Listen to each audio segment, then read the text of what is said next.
কোথায় তুই? আমি এই যে রাস্তায় আসছি। হোয়াটসঅ্যাপে আয়। দেখতেছি রে। কোথায় তুই? আমি এই যে রাস্তায় আসছি। হোয়াটসঅ্যাপে আয়। দেখতেছি রে। আচ্ছা।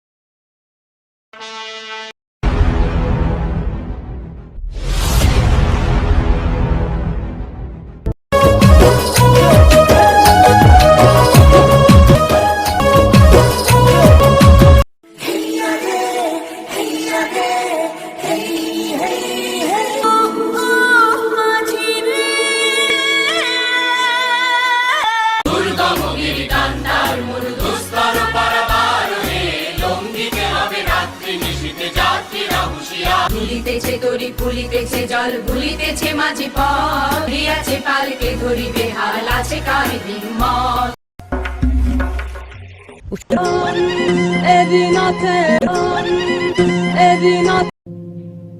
The world used to be silent.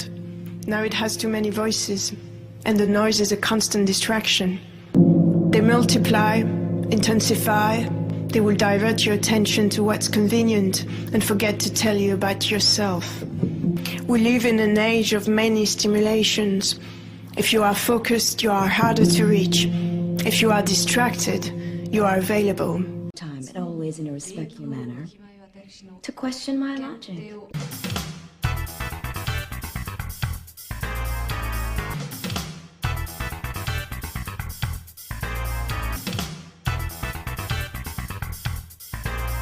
On combat role. This is the moment, tonight is the night, night is the night.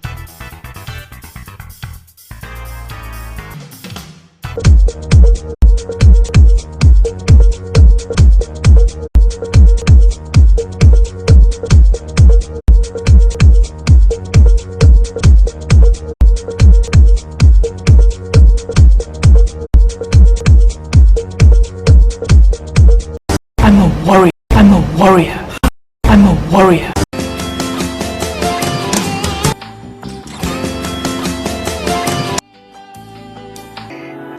In order to do something you've never done, you've got to be someone you've never been. You must be born again.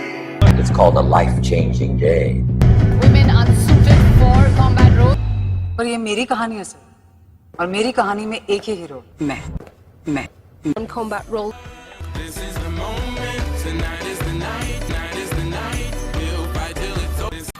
Men have been given the chance to rule the world. But ladies, our revolution has begun. Let's build a nation. Women everywhere. Run the world.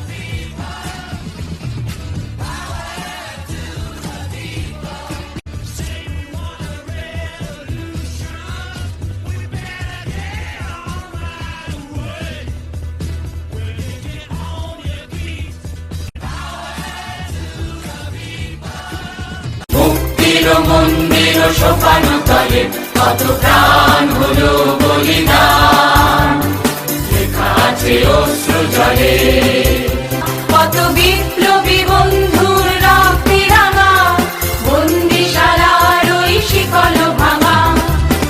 সেই মৃত্যুঞ্জয়ীদের চরণ তুমি হারাই ঢেউয়ের সাগর পাড়ি দিবরে, জীবন কাটে যুদ্ধ করে প্রাণের মায়া সাঙ্গ করে, জানি শুধু চলতে হবে এতরি বাইতে হবে। তীর হারাই ঢেউয়ের সাগর পাড়ি দিবরে, তীর হারাই ঢেউয়ের সাগর পাড়ি দিবরে, জীবন কাটে যুদ্ধ করে। I am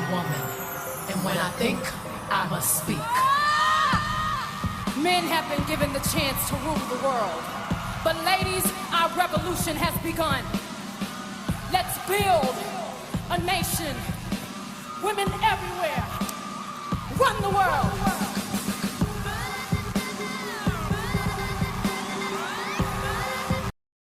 Time, and always in a respectful manner, to question my logic.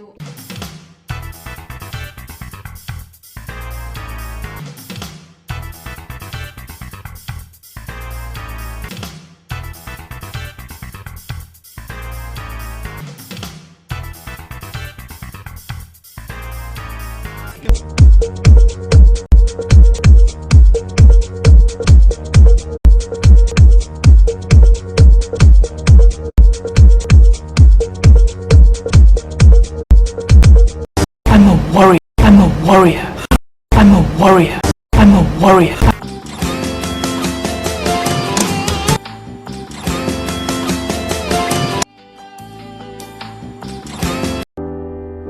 أنا إسماعيل. أنا جيت أخدم دولتي ووطني بيتي. أنا جيت أخدم دولتي ووطني بيتي. هون دولتنا وهون وطننا وهون إحنا عايشين وهون مماتنا هون كل أساسنا. We are coming to take our country back. We fight for freedom. တိုက်ပွင့်တဲ့လူမျိုးတရတော့အသာပိဖို့လေတော့အဆောင်တော်ဖိုင်းနေပါအကျဉ်းဆုံး အကျဉ်းစောဖို့ကိုယ်စားဖို့လို့လေတော့အောင်လို့သူကိုတိတ်တွန်းလို့ရအကျဉ်းလေးအမြောက်ကြီးကိုယ်စားဖို့လို့အကျဉ်းကိုချင်းအမခံပြီးကြပရို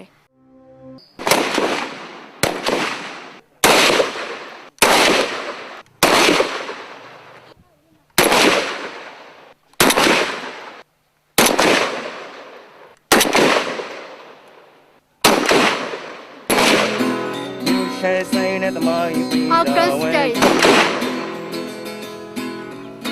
We fight for freedom. In Arakan state, the Burmese army repressed our people. Arakan state is our ancestral land.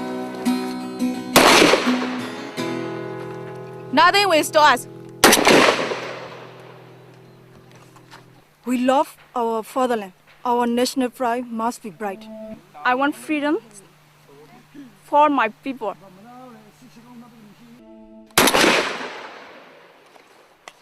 We are coming to take our country back. We fight for freedom.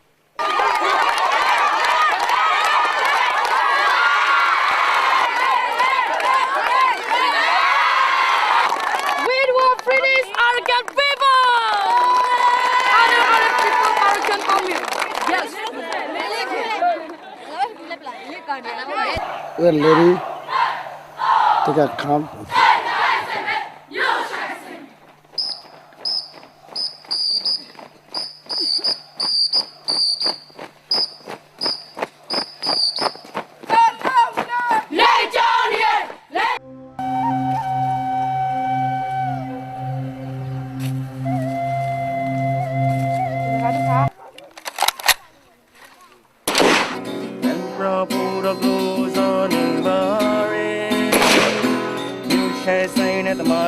Arakan state.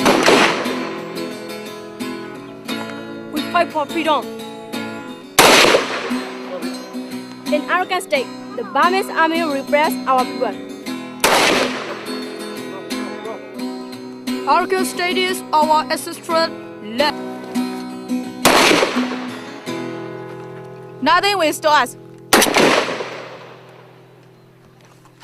We love our fatherland. Our national pride must be bright. I want freedom for my people. We have seen pregnant women die due to lack of primary health care. I want to provide health care so that people don't die unnecessarily. But since I haven't finished high school, I can't attend proper training courses. So I joined TNLA to become a medic. I miss my home, especially when I hear my mother or someone is not well or something like that. I just have to hold my tears and bear it. And these women are one day closer to being ready to fight. And these women are one day closer to being ready to fight. मैं बह जाऊं तेरे खेतों में लहराऊं इतनी सी है दिल की यार है दिल की यार है दिल की यार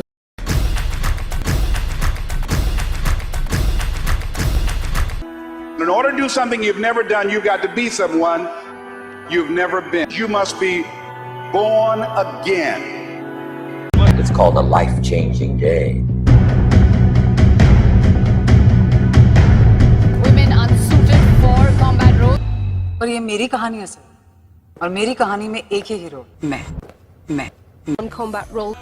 This is the moment, tonight is the night, night is the night. We'll fight till it's over. Durgamgiri কান্তার মরুদুস্তর পারাবার হে লঙ্ঘিতে হবে রাত্রি নিশীথে যাত্রীরা হুঁশিয়ার দুর্গমগিরি কান্তার মরুদুস্তর পারাবার হে লঙ্ঘিতে হবে রাত্রি নিশীথে যাত্রীরা হুঁশিয়ার হাসির মঞ্চে গেয়ে গেল যারা জীবনের জয়গান আসিয়া লক্ষ্যে দাঁড়াইছে তারা দিবে কোন বলিদান আজি পরীক্ষা জাতির অথবা জাতের করিবে তার তুলিতেছে তরি ফুলিতেছে জল কান্ডারি হুঁশিয়ার দুর্গমগিরি কান্তার মরুদুস্তর পারাবার হে লঙ্ঘিতে হবে রাত্রি নিশীথে যাত্রীরা হুঁশিয়ার দুলিতেছে তরি ফুলিতেছে জল ভুলিতেছে মাঝি পথ ছিড়িয়াছে পালকে ধরিবে হাল আছে কার হিম্মত কে আছো জোয়ান হও আগুয়ান আকিছে ভবিষ্যৎ এ তুফান ভাই দিতে হবে পাড়ি নিতে হবে তরি পার ये यूनिफॉर्म ये नहीं कहूंगी कि मैंने ही पहली बार पहनी है, पर बात ये कि किसी लड़की को देख करके यूनिफॉर्म में हमेशा इज्जत बढ़ जाती है। तो ऐसा लगता है कि हाँ हमारे घरों की बेटियां जो हैं वो ऐसा कुछ कर सकती हैं। तो बेसिकली यही है कि अगर आप अपनी वर्दी से एक भी आदमी को इंस्पायर, एक भी इंसान को इंस्पायर कर पाते हैं फोर्स में आने के लिए, तो मुझे लगता है कि वर्दी का जो ये उद्देश्य है वो पूरा हो जाता है। मैं यहाँ पे ये कहना चाहूंगी कि बेसिकली एक स्ट्रॉन्ग वुमन को यूनिफॉर्म के साथ ही जोड़ के ना देखें कि अगर किसी ने यूनिफॉर्म पहना ही है तो ही वो एक स्ट्रॉन्ग वुमन है। कोई भी लड़की जो अपने पैशन को फॉलो कर रही है वो एक, मैं कहूंगी एक स्ट्रॉन्ग वुमन है वो। तो अगर आपका इच्छा है कि आप यूनिफॉर्म सर्विसेज की तरफ आना चाहती हो तो आप जरूर आइए, ये it's a wonderful field to join. अगर आप एडवेंचर लविंग हैं और आपको चाहिए जिंदगी में कुछ नया नया हर वक्त, तो आप जरूर आ जाइए यूनिफॉर्म सर्विसेज में। बहुत अच्छी जगह है ये, और मैं बहुत खुश हूँ अपने यूनिफॉर्म को लेकर के, अपने प्रोफेशन को लेकर के। तो जो भी यहाँ पे आएगी बहुत, मैं कह सकती हूँ कि उसको लगेगा कि उसने जिंदगी में कुछ हासिल किया है। तो पर बाकी ये कहना चाहूंगी कि जरूरी नहीं है कि आप सिर्फ यूनिफॉर्म सर्विसेज को ही फॉलो करें। अगर आप डांसर बनना चाहती हैं आप डांसर बनिए, अगर आप एक्टिंग करना चाहती हैं तो एक्टिंग करिए। किसी भी इंसान के ये कहने से कि नहीं ये प्रोफेशन में लड़कियों को नहीं जाना या ये प्रोफेशन उनके लिए अच्छा नहीं। পৌরে জীবনের গল্পটা তাদের পদচারণা এখন জলে স্থলে এমনকি অন্তরিক্ষ। শুধুমাত্র একটা স্বপ্নের উপর ভর করে কিন্তু আমাদের এই পথ চলাটা শুরু হয়। তো স্বপ্নটা যখন বাস্তবায়িত হয়, অনেক কষ্টের পরে যখন একটা বড় একটা পাওয়া হাতে পাওয়া যায়, তখন এটার ফিলিংসটা আসলে শুধুমাত্র ভাষা দিয়ে হয়তো প্রকাশ করাটা ডিফিকাল্ট হয়ে যায়। এখন যখন লেফটেন্যান্ট কর্নেল হয়েছি, কনফিডেন্স লেভেলটা এতটাই বেড়ে গেছে, ইনশাল্লাহ আমরা এই লেভেলটা যদি ধরে রাখতে পারি, একসময় আমরা হয়তো, আমি বলবো না আমি সেনাপ্রধান হব, বাট আমরা মনে হয় চেষ্টা করলেই সম্ভব। আমার জন্য কখনো কোনো লিমিট সেট করে দেয়া নেই যে তুমি লেফটেন্যান্ট কর্নেল পর্যন্তই হতে পারবে বা কর্নেল পর্যন্তই হতে পারবে, এরকম না। আমি সেনাপ্রধান হতে পারি, আমি জানি না হয়তো একদিন আমি দেশের প্রধানমন্ত্রী হতে পারি। সুতরাং মানে আমাদের কোনো লিমিট নেই, sky is our last limit. এটা অবশ্যই চ্যালেঞ্জ। এই চ্যালেঞ্জটা একজন পুরুষ অফিসারের জন্য যেরকম চ্যালেঞ্জ, মহিলা অফিসার হিসেবে আমার জন্য চ্যালেঞ্জ। বাট হ্যাঁ, এটা কিছুটা চ্যালেঞ্জটা একটু অ্যাঙ্গেলটা কিছুটা ডিফারেন্ট, বিকজ আগে কখনো আমরা এভাবে কখনো একজন নারীকে আমরা এরকম ফোর ফ্রন্টে দেখিনি, কিন্তু আমরা এই দিনটার জন্য গত 16-17 বছর ধরে কিন্তু আমরা নিজেদেরকে প্রিপেয়ার করেছি।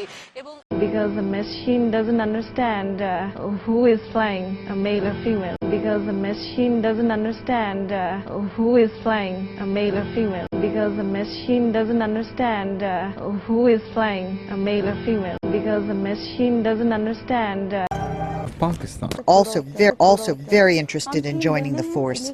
We are 3 sisters and we are all elite commandos. Special. We first went through physical training at the Elite Center, then we got trained on using guns from RPG to 9mm pistols. We learned how to rappel down from a 190-foot-tall building. Of course, people think that women can't do what men can, but we have told our officers that we will do the same thing, and we are. When we decided was prepared to support us, but my father always told us that he wanted to prove that daughters are no less than sons.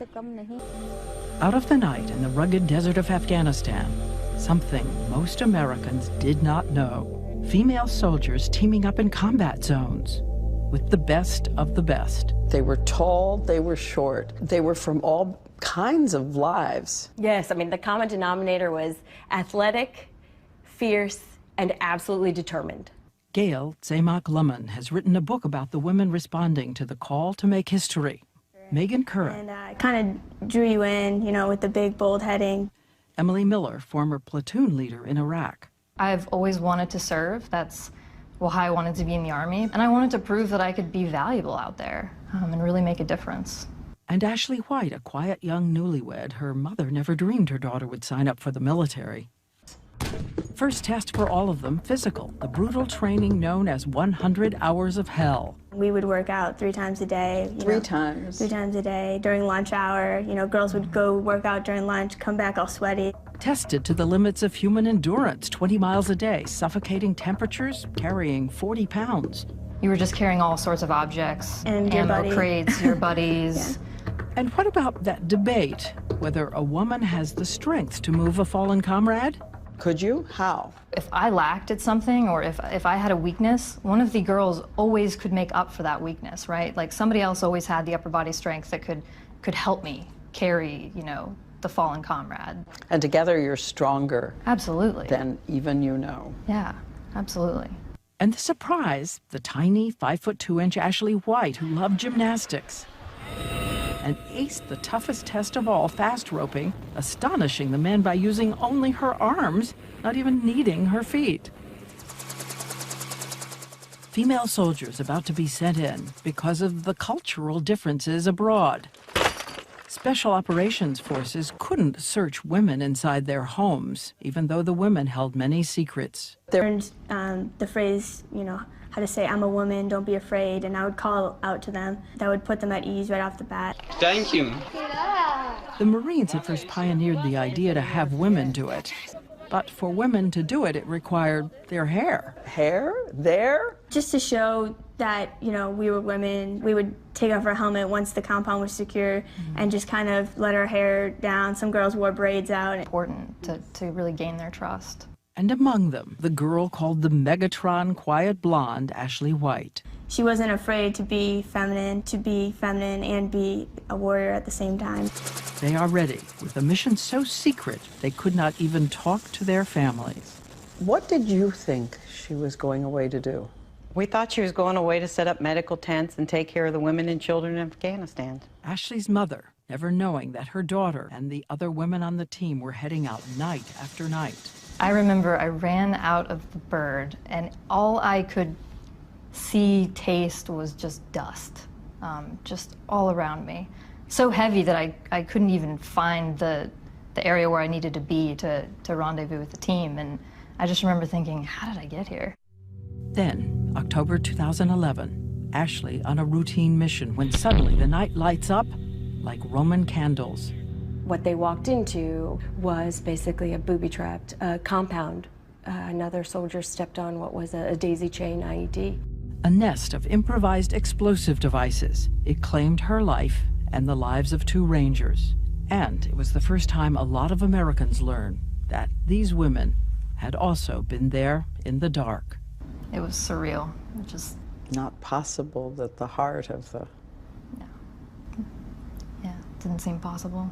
It was how a mother learned it too. First we learned is when they brought her home. Her band of sisters keep the memory of a time when they showed everyone how women answer the call. When America and the Army asked for women to do this mission, she felt the need to say, send me. And I think that that level of selflessness is extraordinary and uncommon, and I'll never forget that about her.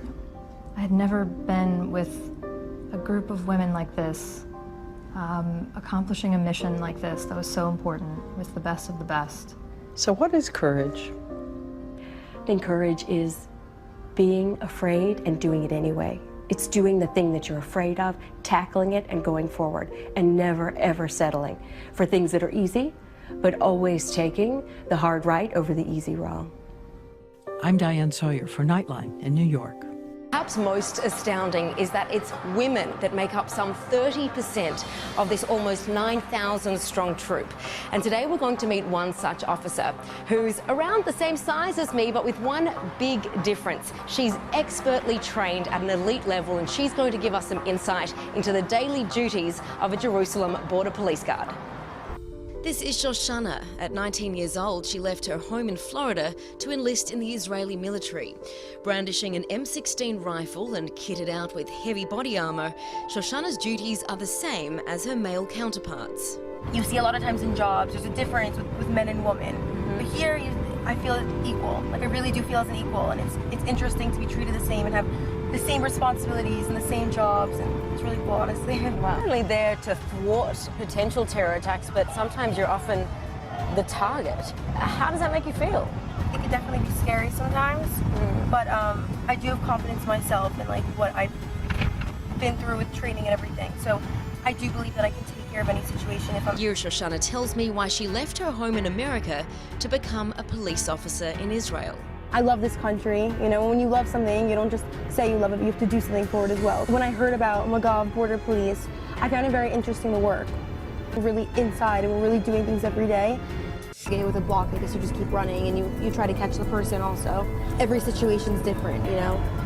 Rocks, you just keep running. Molotov cocktails, you keep running, you try to catch the person who did it, because clearly it's not something that's allowed to happen, so that would usually cause for an arrest. But today, Ocean City and its surrounds. So this is quite the vantage point. Talk me through the significance of this area. So this is definitely a viewpoint over pretty much all of Jerusalem that you can see. We have our combat female and male soldiers, police officers pretty much scattered all around Jerusalem protecting this city. From up on high, Shoshana shares with me her experiences patrolling an Arab village called Ras Al Amud, inside of which is a Jewish neighborhood. A lot of times you have riders who come and they throw, whether it's Molotov cocktails or rocks or whatever it is, you have a lot of people, they try to throw things into the Jewish neighborhood to endanger their lives or their homes. Shoshana opening up about the real challenges of being a female border guard. If I have to do an arrest, it's not always easy, you know. A lot of times the person's bigger than me or even stronger than me and they're trying to get away. So yeah, it's definitely happened. I obviously do believe that maybe like men are built stronger and like that's fine, and like that's just like another way that women, like we have to push ourselves. You have to be a particular kind of brave though to be really on the front lines. You're the first responders to terrorist attacks. How do you mentally prepare for something like that? I don't know if you can ever be fully prepared for something. That's the thing. Like you get put in the situation and you just have to act however you think that it's appropriate to act. Yeah. Tracy Alexander, ILTV, Jerusalem.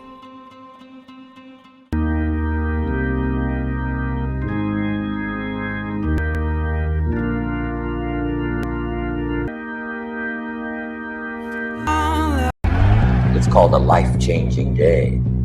The day you say, enough. You've got to die now. You've got to be willing to give up who you are now for what you can become. You've got to have this vision of yourself beyond your circumstances. You've got to see yourself every day. I can do this.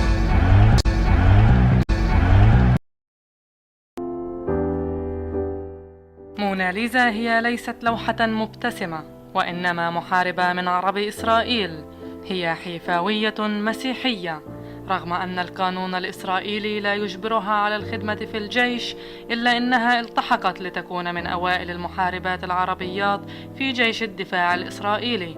أنا اسمي موناليزا عبدو، عربية مسيحية من حيفا، محاربة في جيش الدفاع الإسرائيلي. أنا جندت لجيش الدفاع الإسرائيلي عشان جزء لا يتجزأ من دولة إسرائيل. أنا جيت أخدم دولتي ووطني بيتي. زي مخصنيت بعدين انصراف ريكو. بركت يوم. وظيفتي كقائدة في جيش الدفاع الإسرائيلي هو أمنع الإرهاب، أمنع دخول المخدرات، وأمنع اللاجئين السودان لدولة إسرائيل. أنا بفكر إنه إذا بمنع دخول المخدرات على دولة إسرائيل أنا بحمي مش الشعب اليهودي، كمان الشعب العربي. بحمي كل طفل بدولة إسرائيل اللي ممكن يتعرض للسموم بحياته. إذا برجع 3 سنين لورا كنت بتجند وباخذ نفس الوظيفة وبعملها بطريقة أحسن من اللي أنا عملتها. كل حياتي كنت عم بتعلم مدرسة يهودية. بجيل 17 هن أخذوا مكتوب إنه لازم يتجندوا، وأنا ما إجانيش هيك مكتوب على البيت إنه أنا لازم أتجند. فرحت عند أمي وقلت لها ماما أنا بدي أتجند. ومن قبل كنت سامعة إنه في كتير بدو بفوتوا على الجيش وبنطوا من حالهم يعني وهن مش لازم يعني يتجندوا. فقلت بركي أنا كمان قبلوني زي ما هن قبلوهن. قلت بروح بجرب. رحت على مكتب التجنيد والقائد كان غد درزي، هو كتير ساعدني، كان معي دايما وكتير انبسط بس شافني إنه جاي أتجند وساعدني بكتير أشياء. والدتها تشجعها وفخورة بها رغم كل ما يسمعونه من انتقادات، فهي ترى أن ابنتها على الطريق الصحيح. لما أجت بنتي وقالت لي إنه أنا ماما بدي أفوت على جيشنا أتطوع وأخدم دولتي، فاجأتني كتير.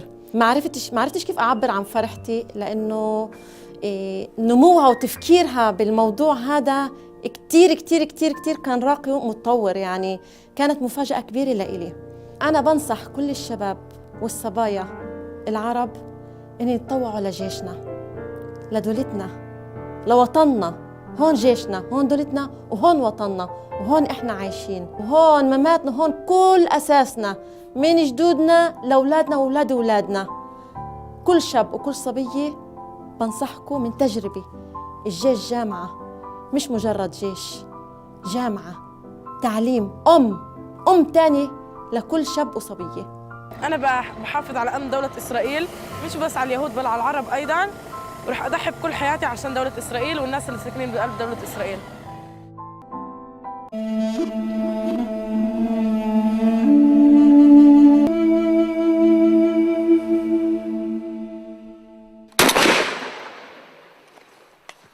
We are coming to take our country back.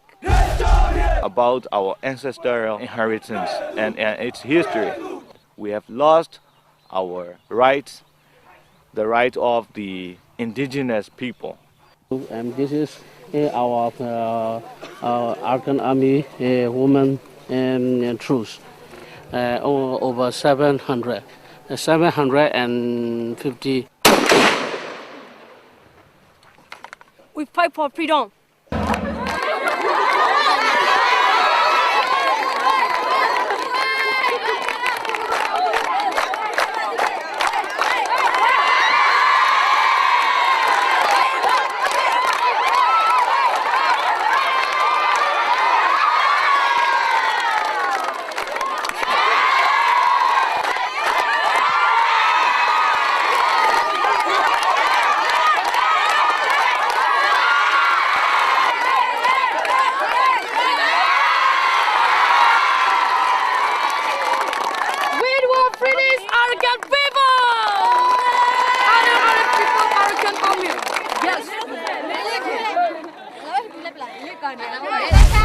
Well, sure, we have each other. We fight for freedom. Come on. We're living. They got come.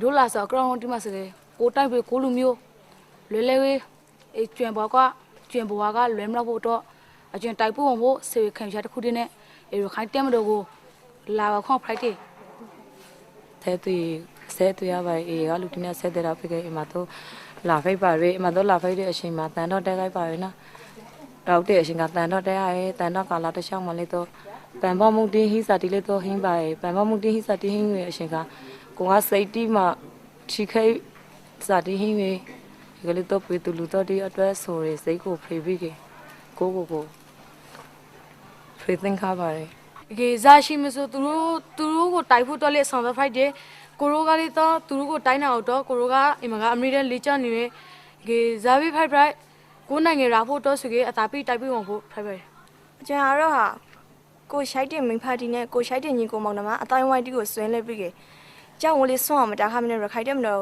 လာရတဲ့အကောင်ကရခိုင်တိုက်ပြည်နဲ့ရခိုင်လူမျိုးတီတော့လွဲမြောက်ရတော့လာဆိုဖိုက်ပါတယ်ကျွန်တော်တော့ဟာမိဖာတီကိုဆွဲခေါ်ပြီးကြရောက်လာတဲ့အေးရခိုင်တဲ့မတော်ကိုရောက်တဲ့အချိန်ခါမှလေးတော့ကျွန်တော်အကောက်ဆုံးဖိုက်အောင်ကိုးစားပါတယ်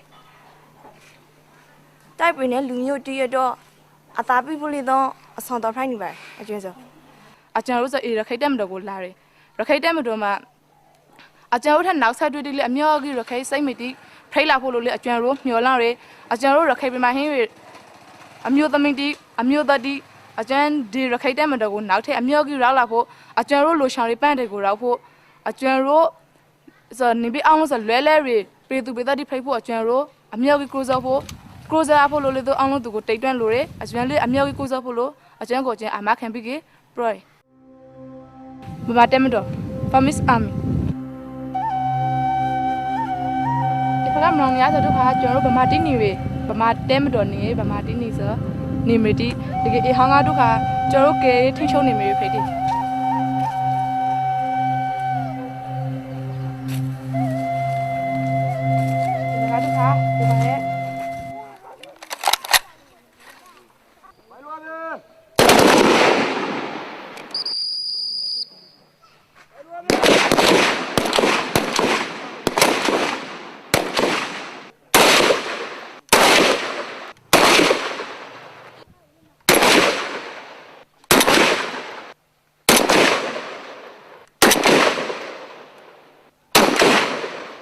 Soldiers are coming.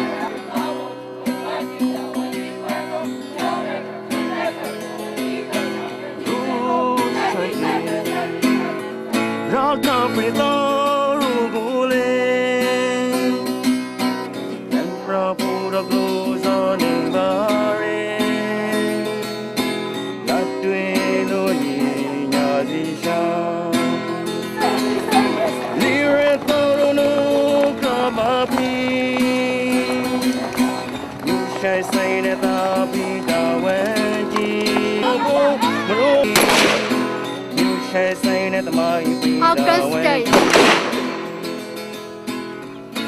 We fight for freedom. In August Day, the Burmese army repressed our people. August Day is our ancestral land.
Nothing will stop us.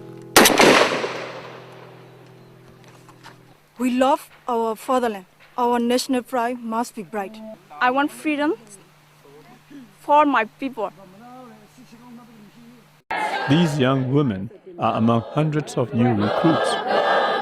They say they are eager to join the rebel group's fight for autonomy for the Rakhine people.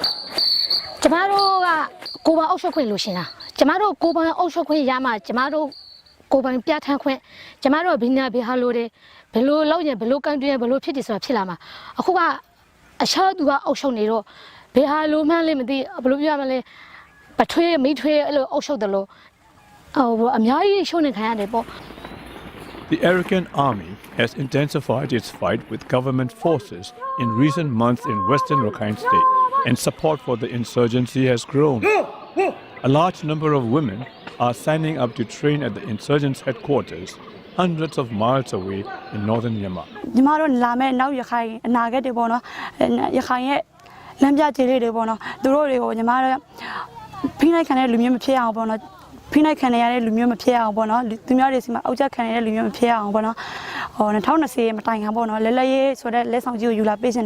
Training for women takes 2 months.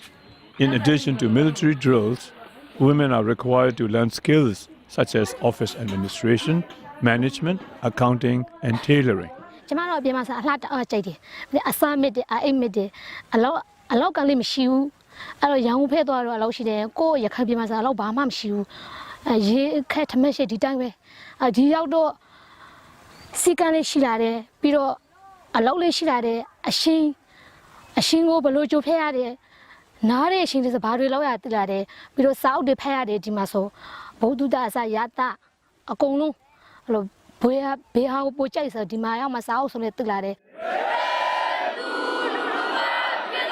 The Arakan army is trying to expand its base and broaden its appeal among the Rakhine populace.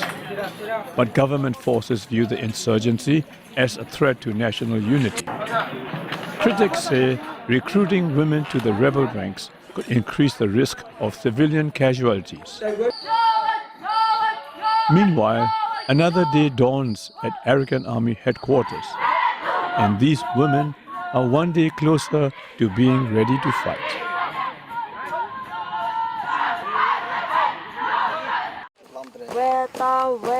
It's training time in the hills of eastern Myanmar Shan State, and these recruits are going through their paces. They're part of the Ta'ang National Liberation Army, or TNLA, a militia group fighting for more autonomy for Myanmar's Ta'ang ethnic group. About 500 women have joined TNLA forces. They say the training helps them better protect their families and villages. We have seen pregnant women die due to lack of primary health care. I want to provide health care so that people don't die unnecessarily. But since I haven't finished high school, I can't attend proper training courses. So I joined TNLA to become a medic. Female recruits receive basic military training as well as health education and sewing classes, and pocket money, depending on their rank. I miss my home, especially when I hear my mother or someone is not well or something like that. I just have to hold my tears and bear it. And men and women can't mind living side by side in these confined spaces. Well, this is my bed. I sleep here every day. Here's my friend. It's a girl. And over here is like the boys. Boy, boy, boy, and boy. Any problems with the boys? No. It's like living with your sister, really. The Norwegian army has to accept this tension between the sexes. Having female soldiers and men and women can't mind living side by side in these confined spaces. Any problems with the boys? No. The Norwegian army has to accept this tension between the sexes. Having female soldiers can be beneficial. I really like to do something for Norway and make a change, maybe. What kind of change? Save the world, I guess. I like being here. It's hard, it's tough. I think it fits me.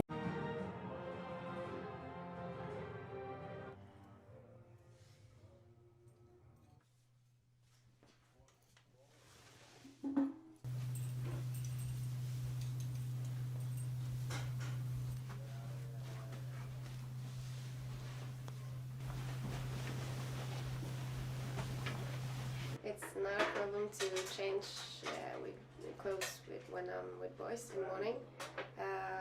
I just change underwear under the cover, so it's not a problem. Even though there are a girl in the room, doesn't mean there are any romances.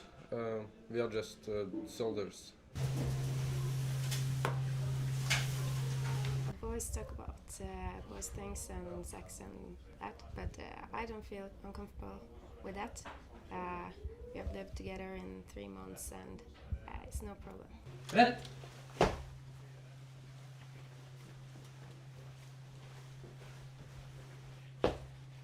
Okay. Ja, eller må fikse senga di.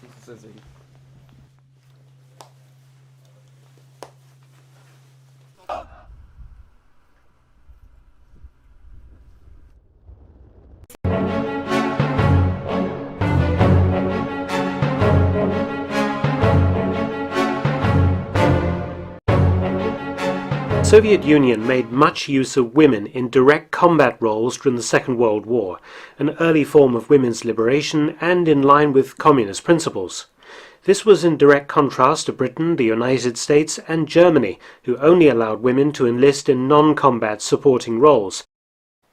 One area in which the Soviet Union heavily relied on women was snipers. The Red Army believed that women were highly suitable for this role, being more patient, careful and cunning. In February 1942, women between the ages of 16 and 45 were subjected to the military draft. The Red Army created the Central Women's Sniper Training School near Moscow. Students had to be at least 20 years old, fit, had graduated at least 7 of the secondary school classes, and had passed an initial 4-day universal military training. The school would produce 1,061 snipers and 407 instructors. One such sniper was Rosa Shanina from Arkhangelsk. Born to a poor family, Shanina had studied at college and graduated in 1942. During German bombing attacks on her hometown, Shanina and her fellow students had worked as fire watchers. Her brother was killed in the siege of Leningrad, an event that spurred her on to join the army. In June 1943, Shanina, already a competent shot, completed initial military training and was enrolled at sniper school. She graduated with honors and refused a place as an instructor in order to go to the front. In April 1944, Shanina served in the sniper platoon of the 184th Rifle Division and later commanded the platoon during the huge counter-offensives against the Wehrmacht. On the 5th of April 1944, she shot and killed her first German southeast of Vitebsk. It deeply affected her, but within a few months, Senior Sergeant Shanina was a hardened soldier who had built up a long list of kills using her Mosin Nagant rifle.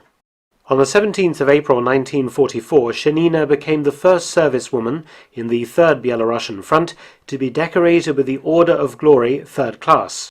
By May 1944, her sniper tally stood at 17. The 9th of June, her photograph made the front page of a major newspaper. Even when women snipers were removed from combat by higher orders in June 1944, Shanina and her unit disobeyed instructions and returned to supporting the male soldiers in combat. She even wrote twice to Stalin himself, asking to be sent back into action. And some of that action was very intense. During one engagement, around 50 Germans got into the trench containing Shanina and 11 female snipers. The fighting was hand-to-hand, with rifles, bayonets, grenades and shovels all used. The snipers won, even taking a few prisoners. She and her unit were heavily involved in the battle for Vilnius. During intense daily operations, Shanina disposed of a German sniper, outwitting him and other opponents with great fieldcraft and skill. By August 1944, the Red Army reached the borders of East Prussia. When Shanina entered German territory, her score stood at 42 kills. In one battle, Shanina killed 5 Germans from her sniper hideout in one action. On the 17th of September, her tally had risen to 51 kills. A Canadian newspaper dubbed her the unseen terror of East Prussia, and she received the Order of Glory 2nd Class. In late October, she was awarded the Medal for Courage, one of the first female snipers so honored. On the 12th of December 1944, a German sniper managed to hit Shanina. She received a bullet through her right shoulder, but she soon recovered and was back in action. By mid-January 1945, her unit, using white camouflage, was deep into East Prussia. On the 17th of January, she wrote in her diary that she might die soon. Her battalion had lost 72 out of 78 members. On the 27th of January, Shanina was severely wounded by German artillery while shielding a wounded Soviet officer. Disemboweled and with her chest torn open, she died the following day. Her last words was her regret at having done so little. But women like Shanina had done much to turn the tide against the Germans. Soviet snipers disposed of over 11,000 German troops during World War II, and a good number of that total were taken out by Red Army women snipers. Rosa Shanina was 20 years old when she died and had 59 credited sniper kills to her name. Berlin fell to the Red Army just 3.5 months after Shanina's death, and Red Army women soldiers were at the forefront of that victory. As this lady tells us, Ну что вам я могу сказать? В Берлине, в центре. Другой раз так забудешь. Не вдумаешься глубоко, посмотришь. Напротив Рейхстаг. А здесь Бранденбургские ворота, которые Ебельста камнем, который заложил. Все равно прошли. Thanks for watching. Subscribe and share, and also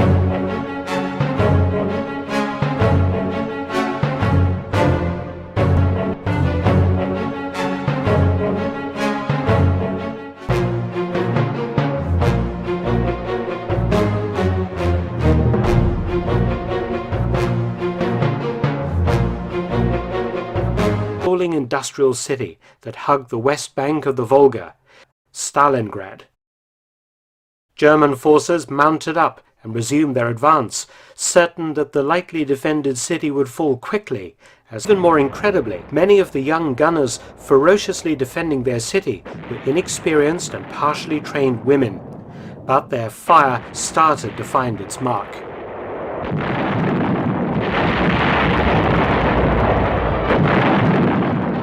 Earlier, initially the only Soviet unit defending that important area, the 1077th Anti-Aircraft Regiment. The 107th consisted of 354 personnel, many young women, aged 18 to 26 years old, manning 37mm and 85mm anti-aircraft guns. There were 5 battalions, each of 3 batteries with 4 guns each, for a total of 60 artillery pieces, and was already in action against the swarms of German planes pounding Stalingrad. Initially, the 1077th had no infantry protecting their positions. The women formed all-female gun crews in their own battalions, and now these young, partially trained women were to face off against one of Germany's most experienced and effective panzer units, the Women's Battalion taking the brunt of the 1077th's actions. It is believed that the 1077th lacked any armor-piercing shells for their guns, and instead they lowered their barrels and opened fire on the approaching Germans using anti-aircraft shells. Though little damage would be caused to Kampfgruppe von Strackwitz's tank company, accompanying half-tracks and light reconnaissance vehicles were destroyed or damaged, and the accompanying Panzer Grenadiers of Panzer Pioneer Battalion 16 suffered heavy casualties. The Germans advanced, tank guns, mortars and Stuka dive bombers engaging and destroying one Soviet gun position after another, but at some cost. The young women gunners stayed resolutely at their posts, making a valiant last stand against the Germans. And if you think that I'm simply recycling World War II Soviet propaganda, here is an extract from the 16th Panzer Division War Diary for the 23rd of August 1942. Tanks driven straight out of the factory into action. 4th Battery, one of the female crewed units, directly fighting the 16th Panzer Division, claimed 2 aircraft shot down, plus 18 German tanks knocked out and 2 motorized battalions smashed. Overall, the Soviets claimed that the 1077th Regiment, with support, managed to damage or destroy 83 German tanks and 15 other vehicles, infantry, and shot down between 14 and 20 Luftwaffe aircraft in 2 days of fighting. These figures are undoubtedly inflations for public consumption, but the stout defense put up by the 1077th did buy precious time for the Soviet command to rush forward units to man a defensive perimeter in Stalingrad's northern suburbs. At the same time, reserves were gathered to strike the northern flanks of the 14th Panzer Corps corridor to the Volga.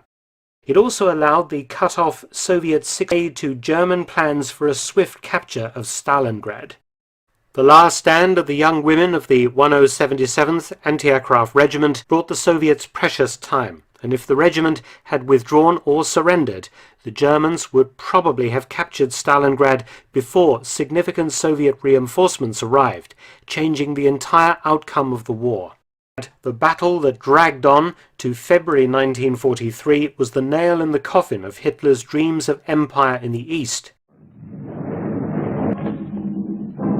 Too soon had they struck this medal in honor of the city's capture. It's an interesting thought that the first strike made on that nail was by a plucky band of young women trying to defend their home city from invasion. Thanks for watching. Please subscribe and share. You can also visit my new audiobook channel, War Stories with Mark Felton. Instructor to be a woman. Sergeant Yulia Henley tells us what drove her to earn her martial arts instructor tab. You have to really have like a certain type. I was the only female, and all the dudes were like twice my size, and be able to take it and not break under the pressure. Teaching McMap is also her way of leading Marines and influencing their growth. You have to have not just the right mentality, but you have to want to do this. When you're teaching McMap, you're molding, in my opinion, you're molding the Marines. And you're not only teaching the physical aspect of it, but there's also the mental aspect that comes into it. You got the tie-ins, and you got the whole warrior ethos that you're trying to impart to them. You're trying to teach them not just to better their fighting skills, but to better themselves. As one of the things I hate the most is when I'm teaching McMap to a Marine, and they're like, well, I'm just not a very aggressive person. Why are you in the Marine Corps?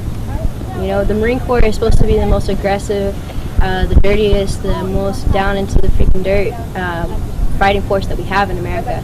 If you're not a very aggressive person, why are you here? For females, I feel it's the other way around. The 10% of female Marines are the good-to-go Marines. They're the ones that are going to get out there, they're going to get the freaking gold, and they're going to get that belt, and they're going to do everything that they can to become that female staff and seal that molds the young junior Marines. The opportunity to teach Marines is waiting for any female willing to step up.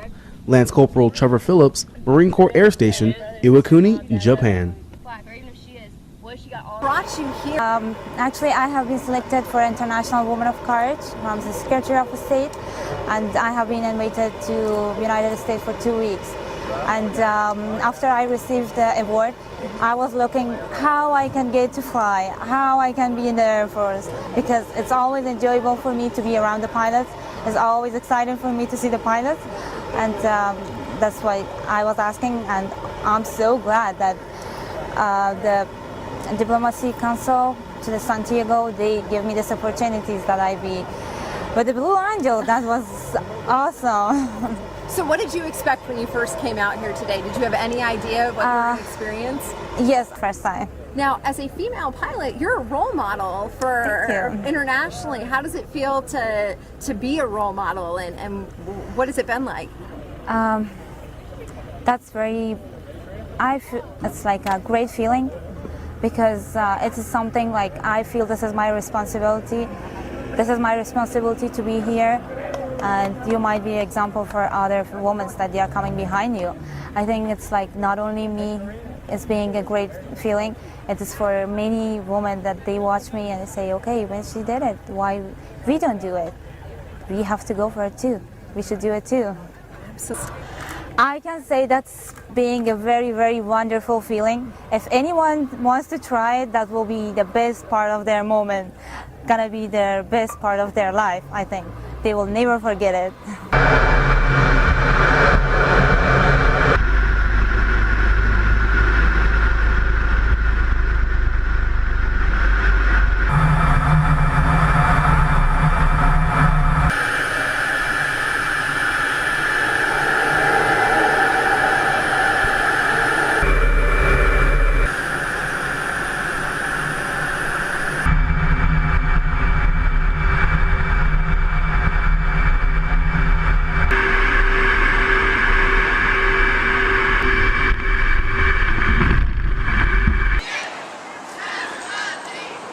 Какие-то девушки идут,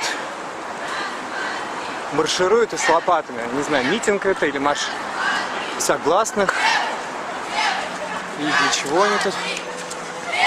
Такая большая довольно колонна. Раз, два, три. Левый, левый. Раз, два, три. Ну, вот так вот, ну, девушки, скажу, симпатичные. Поэтому даже если они против чего-то или за что-то выступают, я думаю, что у них много найдется последователей.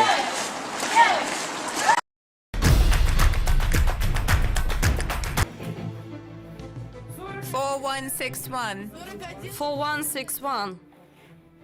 4680. No, it's mine. Take it.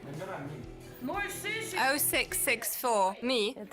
The fact that we are allowed to go to military academy is remarkable. It's not open to everybody.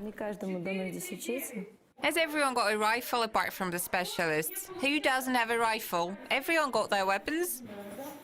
First year, when we came to the academy, we were all so excited. Here was a bunch of girls training to be paratroopers. How could that be? You wouldn't believe that it was real.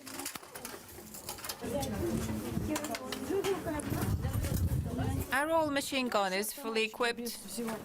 I can't say that my childhood dream was to be a paratrooper in the army. No, I wanted to be an actress or a doctor, trying to find a place where I would be needed the most, where I would fulfill my potential. Come here, everybody. This is how you handle the cartridge pouch. You attach it to the belt, and that's it. Let's report for inspection. Good morning, comrades. Good day, Comrade Major. Fall out. March forward to the training range. Training of both the boys and girls in one course. I can tell you that the girls have a more serious attitude towards everything than the boys do. It's seen in their nature, and it's clearly seen in their studies. Of course, joining the army is not something that women usually do. Girls running around with rifles is an unusual sight, when they should be, I don't know, at home making soup or helping mom with the household chores. Of course, the guys were stunned when they first saw us. Hey girls, let's play tag to warm up. We are cold waiting for the ammunition to arrive before the start of the training exercises, so we do what we can to get warm. Now it's not as much of a problem as it was 4 years ago. We've become used to the cold since then. Every second person, bend your knees. Go!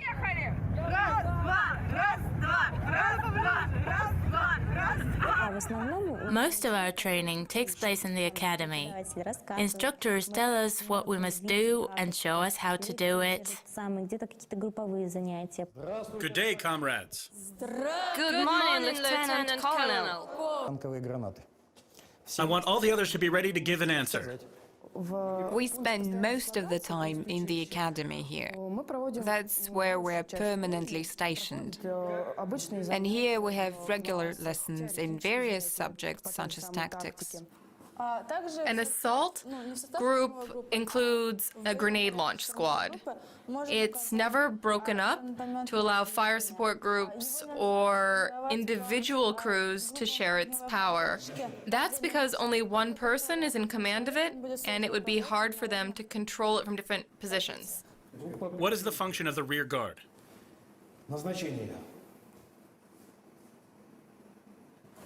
To cover Cover what?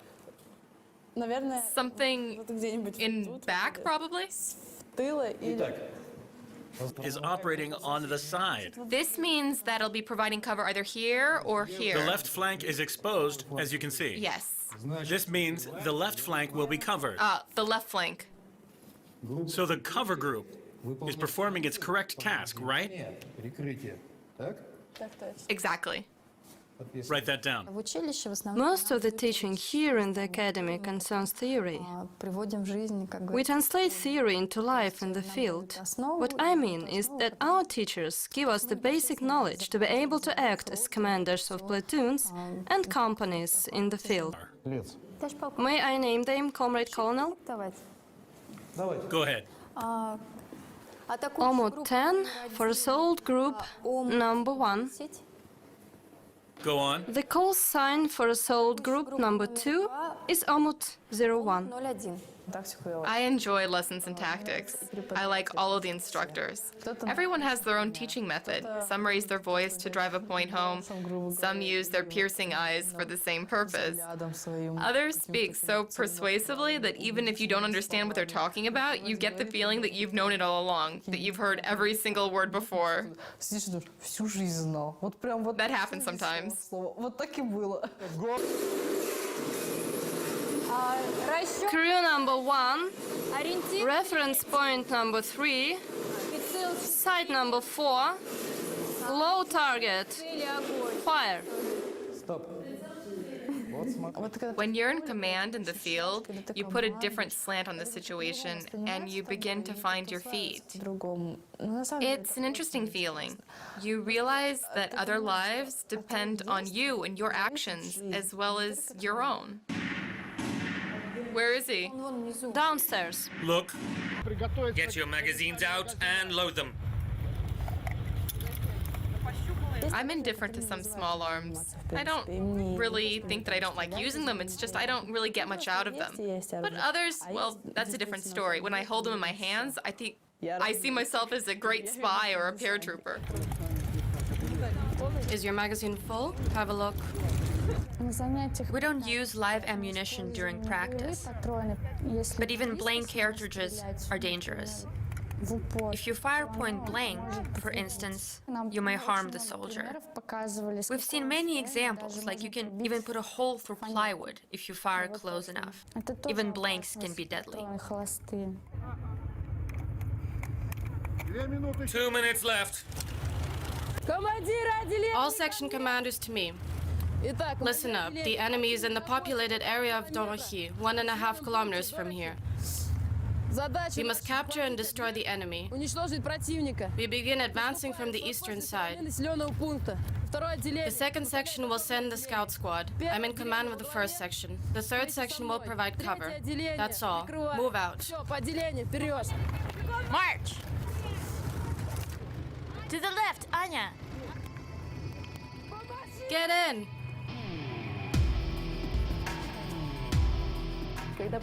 When our unit was on the move, one of the armored vehicles broke down. The third section immediately dispersed from it. Mechanics set about repairing the incapacitated vehicle. One more time. Such situations do happen sometimes. We would have abandoned the vehicle in a combat situation. Later, it would have been fixed by a special unit. But on that occasion, we had to have it fixed because we needed the vehicle for training purposes. It was repaired by driver mechanics because they've got a lot of experience with these things. After all, that vehicle is pretty heavy. We fixed it ourselves. We know how to handle caterpillar tracks because we've practiced it. It's relatively simple. The driver mechanics quickly fixed the vehicle. In the meantime, we put up a defense perimeter. At one point, we spotted 2 enemy soldiers. Engage! Engage! They're to the left. Platoon, fire!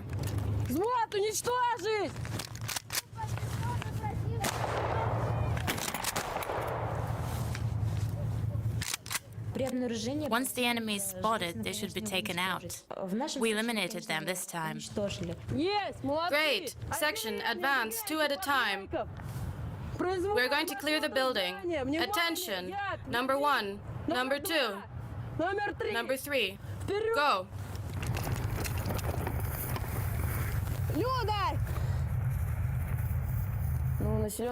We can't just head straight to the population center, because enemy troops may have set up defenses. This means we have to comb through the area and inspect the buildings. The job was entrusted to the second section. The task was, well, I don't know how to explain it better. Their task was to discover and destroy the enemy. Forward!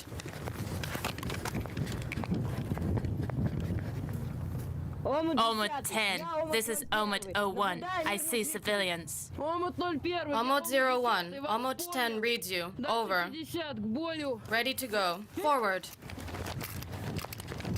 When my section inspected a couple of households, we found civilians there, but no enemy troops.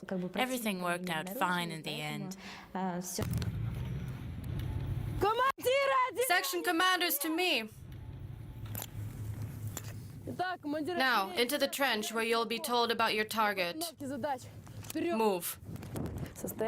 Inside me, there's a bit of fear, excitement, interest, the desire to quickly complete the task. My heart starts pounding twice as fast. Attention, section commanders. We are now on the northernmost edge of the ruins. There are up to 30 enemy troops here. The objective is to destroy them and seize the buildings. The first assault group will take control of the first floor.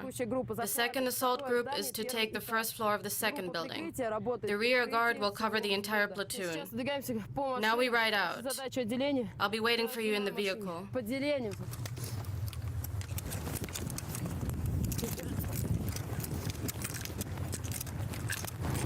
Get in! Cover group, head to the third vehicle. Tactics training is exciting. You get immersed in the role and forget about everything else. You're completely caught up in the situation.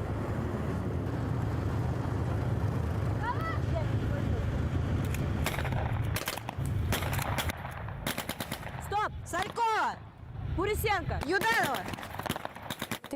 You have only seen it before in films and computer games, and you feel that you're the main hero of the film.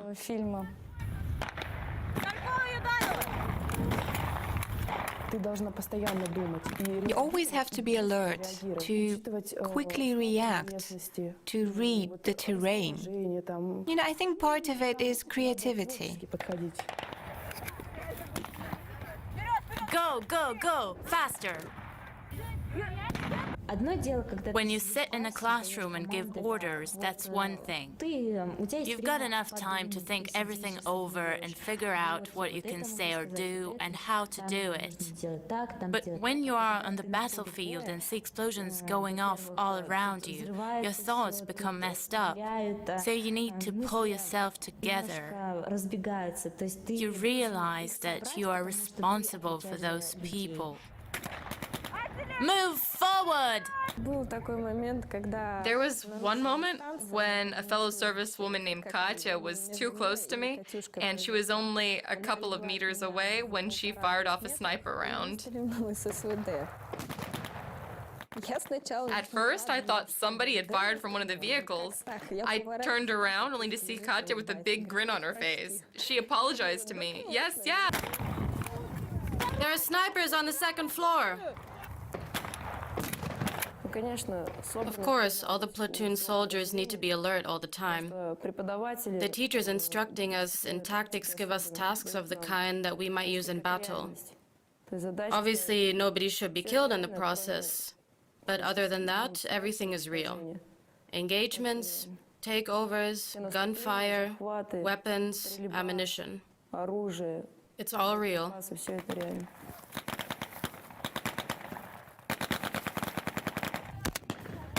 Есть. 1. Второй. 2. The only thing that I don't like is that we use blank cartridges. No, I don't mean that we need live ammunition. We just have no other way of knowing whether we've hit somebody or not. I suggest using something like paintball pellets so we can see what we've actually hit. When you're sitting somewhere waiting for the offensive, you see the troops coming. Nobody knows whether anybody is hit. Your voice doesn't carry that far, but even if somebody hears you, they can't understand who you're addressing. Move forward, group. First and second, the doors on the left. Go.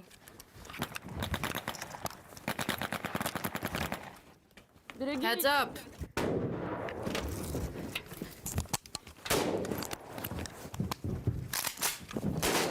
When we began storming the building, it felt authentic. I really liked it because the action felt so real. I even felt scared because somebody could have genuinely be hurt. But everything worked out fine.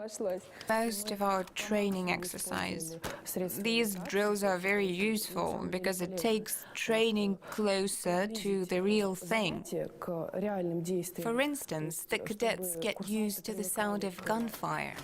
If, God forbid, we have to go to war and we have to be deployed in combat, then we're likely to find our job a bit easier.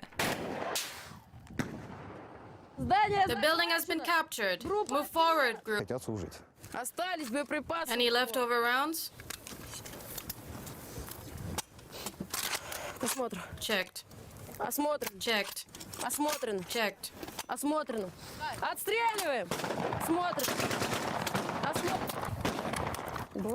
There are moments when it suddenly occurs to you that you might be sent on a combat mission at some point in the future. That's why you keep a watch on your unit. But I trust my comrades. I'm sure they will follow my lead and back me up. They'll never betray me. Get together for the picture. Hurry up. Everybody, come here. Wait, where's the camera?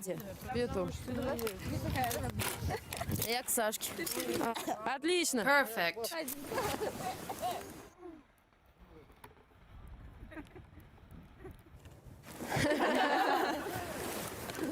Forward, march. When we started, we were told that it's not for women, that we better pack up because we wouldn't be able to cope with the training.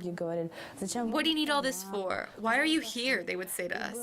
And then there was one guy who said that our maternal instinct was so powerful that it wasn't a family we should protect, but the whole country.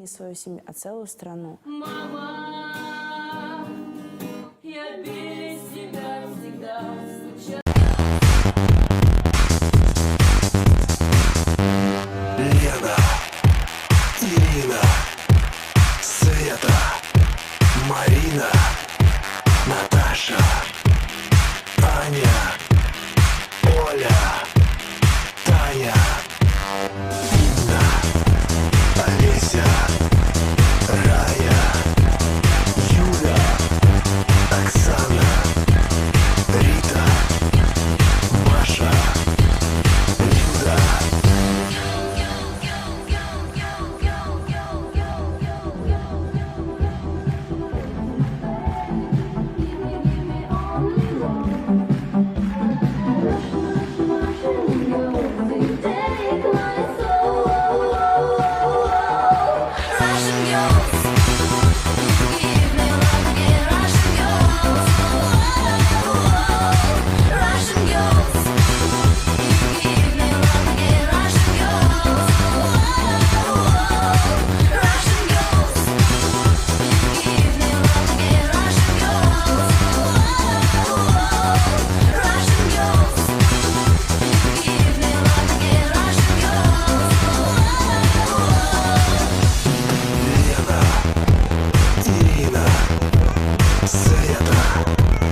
Stalingrad. German forces resumed their advance. Certain Germans, ferociously defending their city, were inexperienced and partially trained women. But their fire started to find its mark.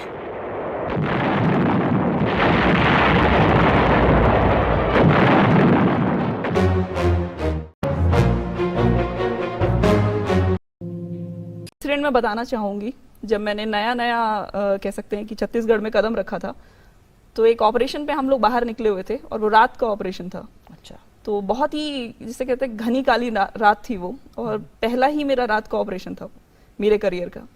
तो उसमें चलते चलते क्या हुआ कि एक जवान जो मेरे आगे चल रहा था, उसके बैग से लग के एक झाड़ी मेरी आंख में आके लग गई। तो वो झाड़ी जब मेरी आंख में लगी तो मुझे महसूस हुआ कि कुछ शायद मेरी आंख में गिर के टूट गया है, और बहुत ही जिसे कह सकते हैं कि नहीं बर्दाश्त करने वाला दर्द मुझे वहाँ पे होने लगा। पर बात ये थी कि बहुत रात थी और हम लोग एक ऑपरेशन में बैठे हुए हैं, तो आप नहीं चिल्ला सकते हैं, आप ना ही टॉर्च जला कर ये देख सकते हैं कि आपके साथ क्या हो रहा है। तो आपको सुबह होने का इंतजार करना पड़ेगा। और ये समझ में आया कि आप कमांडर हैं, तो आप ये भी नहीं कर सकते हैं कि नहीं मुझे ये कुछ हो गया है भाई, ऑपरेशन को पोस्टपोन कर दो, अब खत्म करो, मुझे वापस जाना है। आपको खत्म करना पड़ेगा। तो पूरी रात में उस दर्द को लेकर के बैठी रही और मेरी आंख से लगातार पानी बहते रहा, पर मैं ये भी नहीं देख पा रही थी कि एक्चुअली हुआ क्या है। सुबह होने पे कैंप आने तक मुझे ये नहीं पता था कि मेरी आंख में क्या हुआ है। ये समझ में आ रहा था कि कुछ दर्द है। वापस आने पे देखा तो मेरी आंख पूरी तरह से लाल हो चुकी थी और समझ में आया कि कुछ लकड़ी का टुकड़ा टूट के उसके अंदर फंस गया था। और वो सब हो जाने के बाद में जब बैठ के मैं सोच रही थी तो मैंने ये रियलाइज किया कि आप जब इस तरह के ऑपरेशंस पे या इस तरह के अभियानों में जाते हैं तो आपको अपना कंफर्ट लेवल जो है वो त्याग देना पड़ेगा। वो सीख मुझे उस दिन मिली कि अगर आप दर्द में भी हैं तो आपको दर्द में काम करना पड़ेगा, और क्योंकि आपके जवानों की जिंदगी आपके ऊपर निर्भर है तो आपको हमेशा मोटिवेटेड भी दिखना पड़ेगा। वाकई। तो आपके इसी जज्बे को हम सलाम करते हैं। Thank you ma'am. तो उषा, जब इस तरह की हालातों में आप रहती, कितने कितने दिन आपको जंगल में गुजारने पड़ते हैं? डिपेंड करता है कि आप कितने लंबे ऑपरेशंस के लिए निकले हैं। तो मतलब जंगल में अंधेरी काली रात में आसमान के नीचे आप लोग होते हैं? हाँ। ना खाने का पता है, ना वॉशरूम का पता है। हाँ। बीइंग अ लेडी, किस तरह की दिक्कत स्पेशली आपको आती होगी वहाँ? खैर वॉशरूम का एक इशू हम बोल सकते हैं कि है, पर उसको फील्ड में जाकर के आप इशू नहीं बताएंगे, क्योंकि आप ये नहीं एक्सपेक्ट कर सकते हैं कि अगर आप लेडी हैं और अगर आप ऑपरेशंस में अपनी मर्जी से जा रही हैं वो भी, तो आप ये चाहें कि सरकार आपको जगह जगह पे वॉशरूम्स बना करके देगी या क्या बोलते हैं सुलभ शौचालय बना करके दे देगी जहाँ आप जा सकते हैं।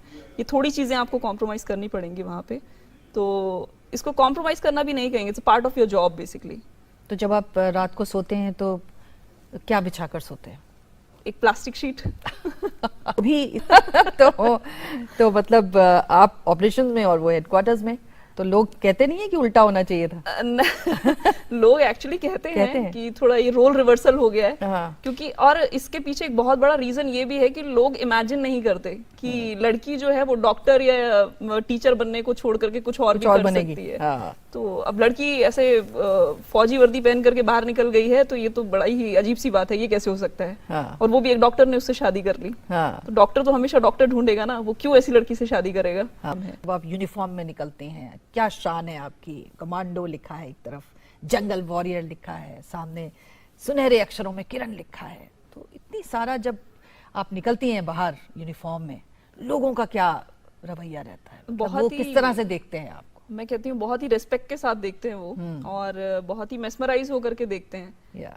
ये यूनिफॉर्म ये नहीं कहूंगी कि मैंने ही पहली बार पहनी है, पर बात ये कि किसी लड़की को देख करके यूनिफॉर्म में हमेशा इज्जत बढ़ जाती है। तो ऐसा लगता है कि हाँ हमारे घरों की बेटियां जो हैं वो ऐसा कुछ कर सकती हैं। जब पिता ऐसा देखते हैं तो उनको लगता है कि मेरी बेटी जो है वो भी शायद ऐसा कुछ करेगी या वो भी शायद ऐसा कुछ बन पाएगी। मैं देखती हूँ माओं को जब वो कहती हैं कि बेटा आपके साथ एक सेल्फी लेना है, अपनी बेटी को दिखाना है। तो बेसिकली यही है कि अगर आप अपनी वर्दी से एक भी आदमी को इंस्पायर, एक भी इंसान को इंस्पायर कर पाते हैं फोर्स में आने के लिए, तो मुझे लगता है कि वर्दी का जो ये उद्देश्य है वो पूरा हो जाता है। The world used to be silent. Now it has too many voices, and the noise is a constant distraction. They multiply, intensify. They will divert your attention to what's convenient and forget to tell you about yourself. We live in an age of many stimulations. If you are focused, you are harder to reach. If you are distracted, you are available. This is my channel. This is my blog. Just right here, SAZU and S. My channel, please subscribe my channel. I'm a blogger, video blogger. Just search it right here to my name, my profile. Scroll me on my all videos, many videos. You can easily find me. Please subscribe my YouTube channel. Thanks to all of you.